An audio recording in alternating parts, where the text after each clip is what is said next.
It happens in the middle of a sentence, right in the middle, where the word should be. And suddenly, it is simply not there. You were telling your son about the bird, the one that comes to the feeder every morning, the one with the orange chest, and you needed the word for it, the simple ordinary word you have known since childhood, and it was gone.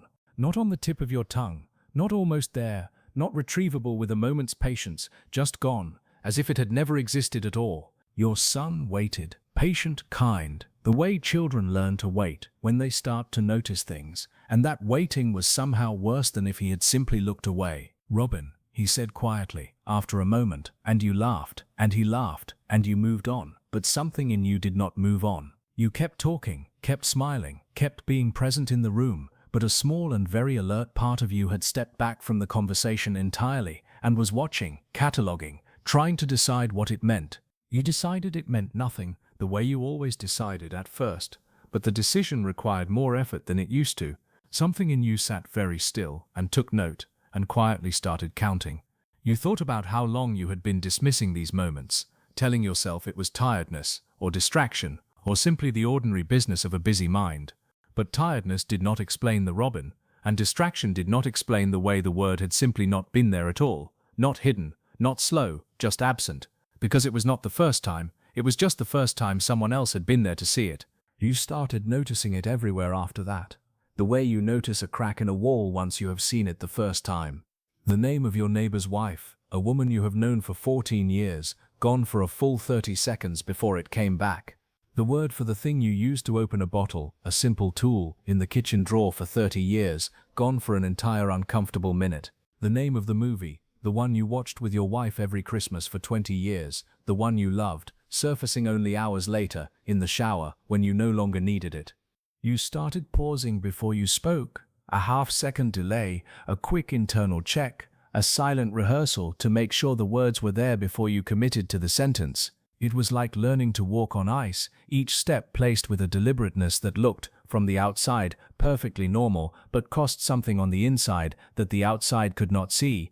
Nobody noticed, you made sure of that, but the effort of it, the constant quiet vigilance, was exhausting in a way that was hard to explain. At night, alone, you let yourself think the word you had been refusing to think all day. You did not say it out loud, you were not ready to give it that much reality, but you thought it clearly and completely, and you sat with it in the dark for a long time. And then you did what you had always done with the things that frightened you most. You went to sleep and you decided to deal with it tomorrow, and tomorrow you did the same thing, and the day after that.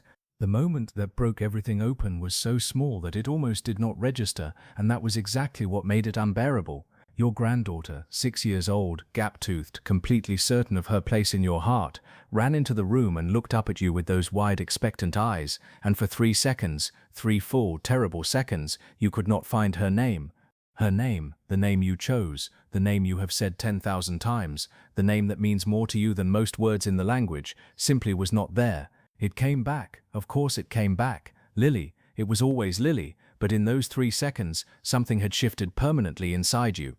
That evening you sat at your kitchen table for a long time without moving, and you made a decision not out of panic, but out of love, because Lily deserved a grandfather who could always find her name.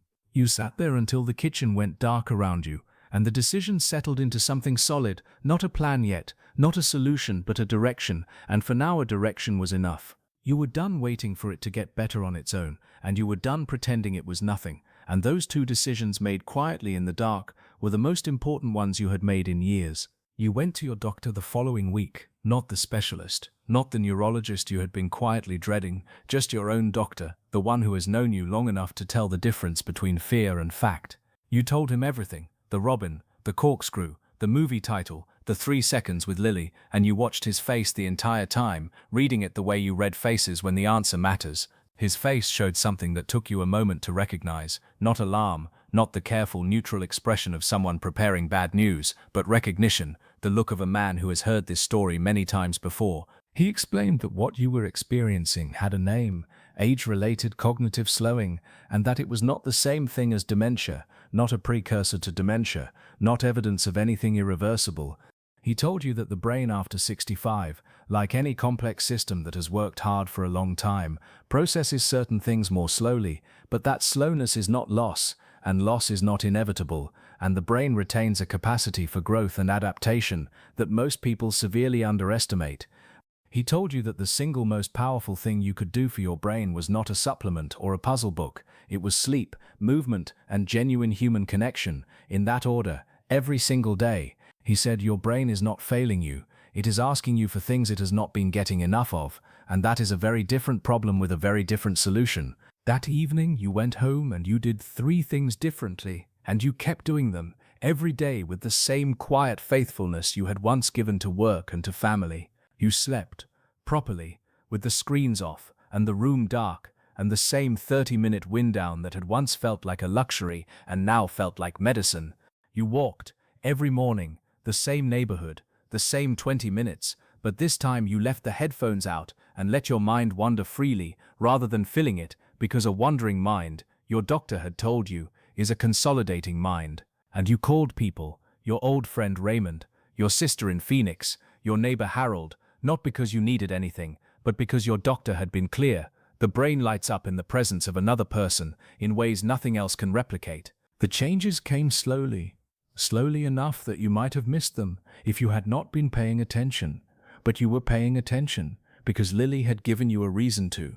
The first thing you noticed was the pausing, that half-second delay before you spoke, that silent internal inventory. It was getting shorter. Words were coming back with more ease. Not perfectly, not always instantly, but with a reliability that felt like running into old friends rather than searching for strangers. The exhaustion of the constant vigilance was lifting, and in its place something lighter and more like your actual self was returning.